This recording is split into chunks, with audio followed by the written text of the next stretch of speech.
Hi hello, ನಾನಿವತ್ತು ಬ್ರೇಕ್ಫಾಸ್ಟಿಗೆ ಪಲಾವ್ ಮಾಡ್ಕೋತಾ ಇದ್ದೀನಿ. ಹೇಗೆ ಅಂತ ನಿಮಗೂ ತೋರಿಸ್ತೀನಿ. ಫಸ್ಟು ಒಂದು ಮಿಕ್ಸಿ ಜಾರ್ಗೆ ಶುಂಠಿ, ಬೆಳ್ಳುಳ್ಳಿ, ಹಸಿಮೆಣಸಿನ್ಕಾಯಿ, ಚಕ್ಕೆ, ಲವಂಗ ಇಷ್ಟು ಹಾಕಿ ತರಿಯಾಗಿ ರುಬ್ಕೋಬೇಕು.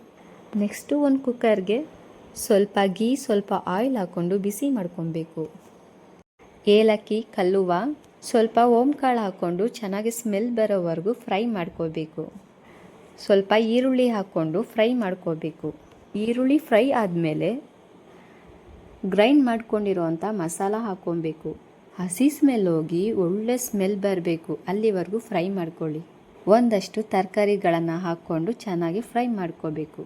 ಅದಾದ ನಂತರ ಸ್ವಲ್ಪ ಟೊಮೊಟೊ ಹಾಕ್ಕೊಂಡು ಫ್ರೈ ಮಾಡ್ಕೊಬೇಕು. ಟೇಸ್ಟಿಗೆ ತಕ್ಕಷ್ಟು ಉಪ್ಪು ಹಾಕ್ಕೊಂಡು ಚೆನ್ನಾಗಿ ಫ್ರೈ ಮಾಡ್ಕೊಬೇಕು. ಜೊತೆಗೆ ಸ್ವಲ್ಪ ಅರಿಶಿನ ಪುಡಿ ಹಾಕ್ಕೊಬೇಕು. ಅರಿಶಿನ ಪುಡಿ ಹಾಕೋದ್ರಿಂದ ಕಲರು ಚೆನ್ನಾಗಿರುತ್ತೆ, ಟೇಸ್ಟು ಚೆನ್ನಾಗಿರುತ್ತೆ. ನೀರೆಲ್ಲ ಹೋಗಿ ಆಯಿಲ್ ಬಿಟ್ಕೊಬೇಕು, ಅಲ್ಲಿವರೆಗೂ ಚೆನ್ನಾಗಿ ಫ್ರೈ ಮಾಡ್ಕೊಳ್ಳಿ. ಈ ರೀತಿ ಆಯಿಲ್ ಬಿಡೋವರೆಗೂ ಫ್ರೈ ಮಾಡಿಕೊಂಡು ಪುದೀನ, ಕೊತ್ತಂಬರಿ ಸೊಪ್ಪು ಹಾಕ್ಕೊಂಡು ಚೆನ್ನಾಗಿ ಮಿಕ್ಸ್ ಮಾಡ್ಕೊಬೇಕು. ನೆನೆಸಿಟ್ಟಿರೋಂಥ ಅಕ್ಕಿ ಹಾಕ್ಕೊಂಡು 1 ನಿಮಿಷದವರೆಗೂ ಫ್ರೈ ಮಾಡ್ಕೊಬೇಕು. ಅದಾದ ನಂತರ ಎಷ್ಟು ನೀರು ಬೇಕು ಅಷ್ಟು ನೀರು ಸೇರಿಸ್ಕೊಂಡು ಸ್ವಲ್ಪ ಉಪ್ಪು ಖಾರ ನೋಡಿಕೊಂಡು ಲಾಸ್ಟಲ್ಲಿ ನಿಂಬೆಹಣ್ಣಿನ ರಸ ಹಾಕ್ಕೊಂಡು ಚೆನ್ನಾಗಿ ಮಿಕ್ಸ್ ಮಾಡಿಕೊಂಡು ವಿಸಲ್ ಹಾಕಬೇಕು. ಅಷ್ಟೇ, ಪಲಾವ್ ರೆಡಿ.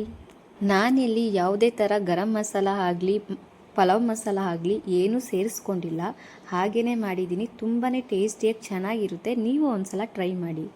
ಇದ್ರ ಜೊತೆಗೆ ಒಂದೊಳ್ಳೆ ಮೊಸರು ಬಜ್ಜಿ ಮಾಡಿಕೊಂಡ್ರೆ ಸಾಕು, ಟೇಸ್ಟಿಯಾಗಿ ಚೆನ್ನಾಗಿರುತ್ತೆ. ಇದ್ರ ಜೊತೆಗೆ ಸ್ವಲ್ಪ ಚಿಪ್ಸ್ ಇದ್ಬಿಟ್ರೆ ಸ್ವಲ್ಪ ತಿನ್ನೋದಕ್ಕಿಂತ ಸ್ವಲ್ಪ ಜಾಸ್ತಿನೇ ತಿಂದ್ಬಿಟ್ಟಿರ್ತೀನಿ. ನಾನು ತಿಂದ್ಬಿಟ್ಟು ಲೇಸಿಯಾಗಿ ಓಡಾಡ್ತಾ ಇರ್ತೀನಿ. ನನ್ನ ಮಗಳು ಕೂಡ ಪಲಾವ್ ಟೇಸ್ಟ್ ಮಾಡಿಬಿಟ್ಟು ಏನು ಹೇಳಿದ್ರು ಅಂತ ನೀವೇ ನೋಡಿ. ನೀವು ಟ್ರೈ ಮಾಡಿ, ಫಾಲೋ ಮಾಡಿ, ಲೈಕ್ ಕೊಡಿ, ಸಪೋರ್ಟ್ ಮಾಡಿ. ನೆಕ್ಸ್ಟ್ ವಿಡಿಯೋಗೆ ಮತ್ತೆ ಸಿಗ್ತೀನಿ. ಬಾಯ್.